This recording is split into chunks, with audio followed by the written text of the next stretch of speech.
ঠান্ডা পানি বা পছন্দের আইসক্রিম মুখে দিলেই দাঁত শিরশির করে উঠে। অনেকেই এই সমস্যাটিকে গুরুত্ব দেয় না। মনে রাখবেন, দাঁতে সমস্যা হওয়ার প্রথম সংকেতই হলো দাঁতে শিরশির করা। আসসালামু আলাইকুম, আমি ডক্টর মোহাম্মদ সাব্বির আহমেদ। আজকে আমরা জানব দাঁতের শিরশির হওয়ার কারণ এবং এর থেকে আমরা কিভাবে প্রতিকার পেতে পারি। দাঁতের শিরশির হওয়ার কারণ সম্পর্কে জানতে আমাদের দাঁতের স্ট্রাকচার সম্পর্কে জানতে হবে। একটি দাঁতের 3টি লেয়ার থাকে: এনামেল, ডেন্টিন, পাল্প। এনামেল হচ্ছে দাঁতের উপরের শক্ত আবরণ, ডেন্টিন হচ্ছে দাঁতের মাঝখানের ভিতরের সংবেদনশীল অংশ, পাল্প হচ্ছে দাঁতের একেবারে ভিতরের নরম অংশ যাতে রক্ত চলাচল এবং নার্ভ থাকে।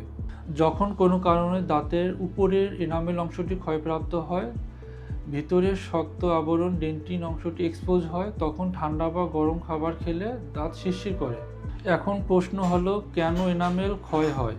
এর পেছনে আমাদের কিছু অভ্যাস দায়ী। ভুল পদ্ধতিতে ব্রাশ করা। অনেকেই ভাবেন জোরে জোরে ব্রাশ করলে দাঁত পরিষ্কার হয়।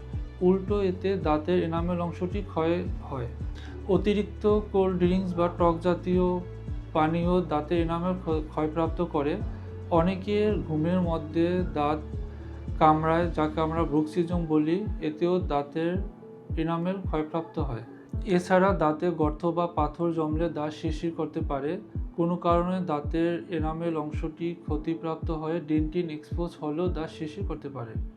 ভয় পাবেন না, নিয়ম মেনে চললে এই সমস্যা থেকে মুক্তি পাওয়া সম্ভব। সবসময় সফট ব্রিসেল বা নরম ব্রাশ ব্যবহার করুন।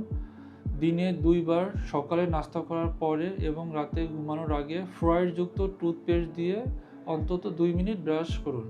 যাদের দাঁত কাটার অভ্যাস আছে তারা রাতে চিকিৎসকের পরামর্শে মাউথগার্ড ব্যবহার করতে পারেন। অতিরিক্ত পান সুপারি বা সুইংগামের অভ্যাস পরিহার করতে হবে, কারণ এগুলো এনামেলে দীর্ঘমেয়াদী ক্ষতিগ্রস্ত করে। যদি শিরশির অনুভূতি দীর্ঘস্থায়ী হয় তাহলে দেরি না করে একজন বিশেষজ্ঞ চিকিৎসকের পরামর্শ নিন, কারণ এটি আপনার দাঁতের ইনফেকশনের লক্ষণ হতে পারে। আপনার হাসি সুন্দর ও ব্যথামুক্ত হোক। আজ এ পর্যন্তই। ধন্যবাদ সবাইকে।